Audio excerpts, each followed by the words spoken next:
ഞാനിവിടെ വരയ്ക്കുന്നത് ഇന്ത്യയുടെ ഔട്ട്ലൈൻ മാപ്പാണ്.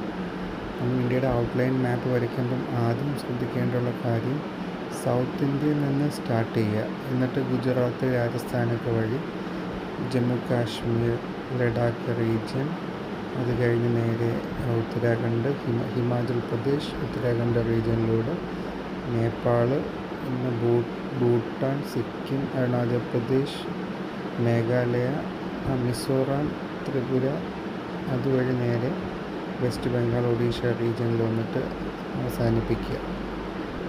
പിന്നെ ആൻഡമാൻ നിക്കോബാർ ഐലൻഡ്സ് മാർക്ക് ചെയ്ത് അത് കഴിഞ്ഞിട്ട് ലക്ഷദ്വീപ് ഗ്രൂപ്പ് ഓഫ് ഐലൻഡ്സും മാർക്ക് ചെയ്തു. ഇനി അടുത്തതായിട്ടുള്ള കാര്യം എന്ന് പറയുമ്പോൾ ഇന്ത്യയുടെ ഫിസിയോഗ്രഫിക് റീജിയൻസ്, ഇന്ത്യക്ക് 6 ഫിസിയോഗ്രഫി റീജിയൻസ് ഉണ്ട്. അതിലൊന്നാമത്തെ റീജിയനായിട്ടുള്ള ഹിമാലയ മൗണ്ടെയ്ൻസ് മാർക്ക് ചെയ്യുകയാണ്. ഹിമാലയ മൗണ്ടെയ്ൻസ് എന്ന് പറയുമ്പോൾ ഇന്ത്യയുടെ നോർത്ത് ആൻഡ് നോർത്ത് ഈസ്റ്റേൺ റീജിയനിലാണ് സ്ഥിതി ചെയ്യുന്നത്. അത് ഇന്ത്യയുടെ ജിയോഗ്രഫിക്കൽ ഏരിയയുടെ 16% വ്യാപിച്ചു കിടക്കുന്നത്. അടുത്ത നോർത്ത് ഇന്ത്യൻ പ്ലെയിൻസ് ആണ്, ഇൻഡസ്, ഗംഗ, ബ്രഹ്മപുത്ര പ്ലെയിൻസ് ആണ്. അത് ഇന്ത്യയുടെ ജിയോഗ്രഫിക്കൽ ഏരിയയുടെ 29% വ്യാപിച്ചു കിടക്കുന്നത്.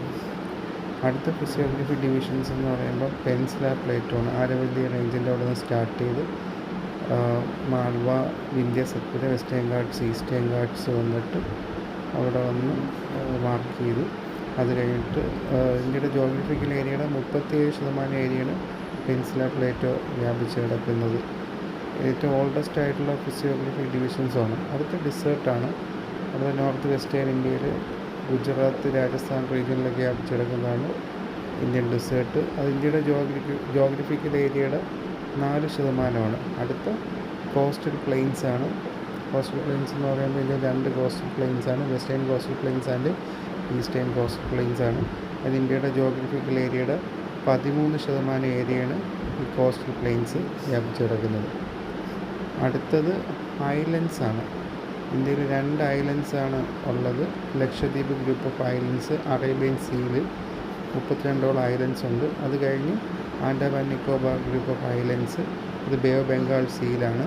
അത് ഏകദേശം 280 ഐലൻഡ്സ് ആണ് ആ റീജിയനിൽ ലൊക്കേറ്റ് ചെയ്തിരിക്കുന്നത്.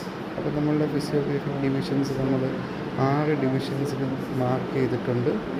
ഇത് വളരെ ഇമ്പോർട്ടൻ്റ് ആയിട്ടുള്ളതാണ്. കോമ്പറ്റേറ്റീവ് എക്സാമിനേഷൻ, പ്രത്യേകിച്ചും സിവിൽ സർവീസ് എക്സാമിനേഷനൊക്കെ മെയിനിലൊക്കെ ചോദിച്ചിട്ടുള്ളതാണ് ഈ ഫിസിയോഗ്രഫിക് ഡിവിഷൻസ്